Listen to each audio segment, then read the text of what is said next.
Kidney patient के लिए diet थोड़ी चैलेंजिंग हो सकती है, जो किडनी में ज्यादा बर्डन नहीं डालती है। अब फैट्स की बात करते हैं, सब्जियों की बात करते हैं। किडनी पेशेंट के लिए बहुत जरूरी है उनका डाइट जो हो वो फाइबर रिच हो।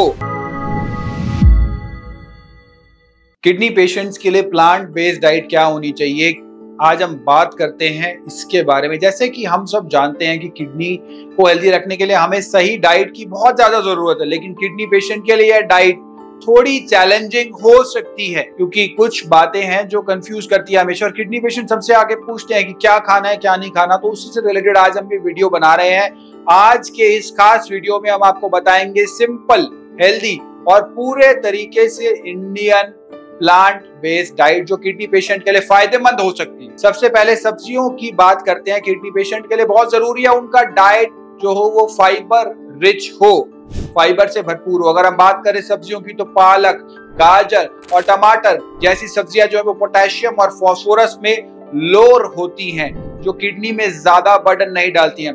यह सब्जियां किडनी को सपोर्ट करने में बहुत ज्यादा मददगार होती है। आप इन्हें सिंपल तरीके से कुक कर सकते हैं। नेक्स्ट क्या है, दालें। लेकिन किडनी पेशेंट को बीन्स का कंजम्पशन थोड़ा कंट्रोल करना चाहिए क्योंकि ये पोटेशियम और फास्फोरस से भरे होते हैं।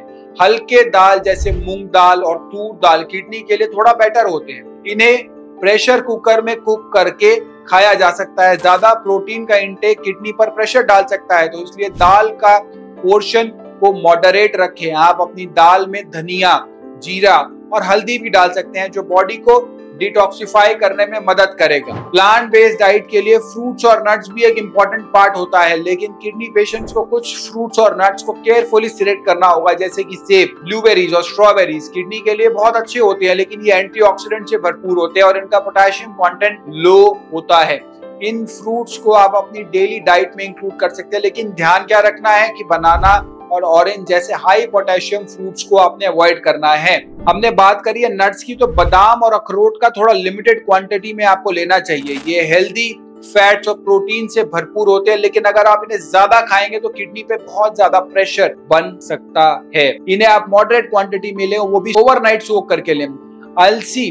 अलसी भी एक अच्छा ऑप्शन है क्योंकि ये ओमेगा 3 फैटी एसिड्स में बहुत ज्यादा रिच होता है और इन्फ्लेमेशन को बहुत ज्यादा रिड्यूस करने में हेल्पफुल होता है। अब हम बात करते हैं कार्बोहाइड्रेट्स की। किडनी पेशेंट को सिंपल, इजी डाइजेस्टिव कार्ब लेना चाहिए, जैसे कि बासमती चावल और होल व्हीट रोटी अच्छे ऑप्शन होते हैं, पर ध्यान रखिए इसे कम घी या ऑयल में कुक करना चाहिए। सैलेड्स को अपनी डेली रूटीन में जरूर शामिल कीजिए। किडनी पेशेंट के लिए रिफ्रेशिंग और लो पोटेशियम होता है, जैसे खीरा, पत्ता गोभी, कैरेट, इन सबको मिक्स करके आप एक लाइट सैलेड बना सकते हैं, लेकिन सॉल्ट को इंटेक आप मिनिमल रखें क्योंकि किडनी पेशेंट को सोडियम का कंजम्पशन जो है वो बहुत कम करना होता है। अब फैट्स की बात करते हैं। किडनी पेशेंट को हेल्दी फैट्स की बहुत ज्यादा जरूरत होती है, जिसमें ऑलिव ऑयल और कोकोनट ऑयल दोनों ही हेल्दी फैट्स के अच्छे सोर्सेज होते हैं। अब हम अपनी कुकिंग में यूज कर सकते हैं। ये ऑयल्स किडनी पे प्रेशर नहीं डालते हैं और हार्ट हेल्थ को भी सपोर्ट करते हैं। यह एक सिंपल और effective Indian plant based diet जो किडनी पेशेंट के लिए सेफ है। आपको क्या याद रखना है कि किडनी पेशेंट की कंडीशन अलग होती है हर पेशेंट की, इसलिए आप अपने डॉक्टर से कंसल्ट करें या फिर आप हमारे यहाँ पे भी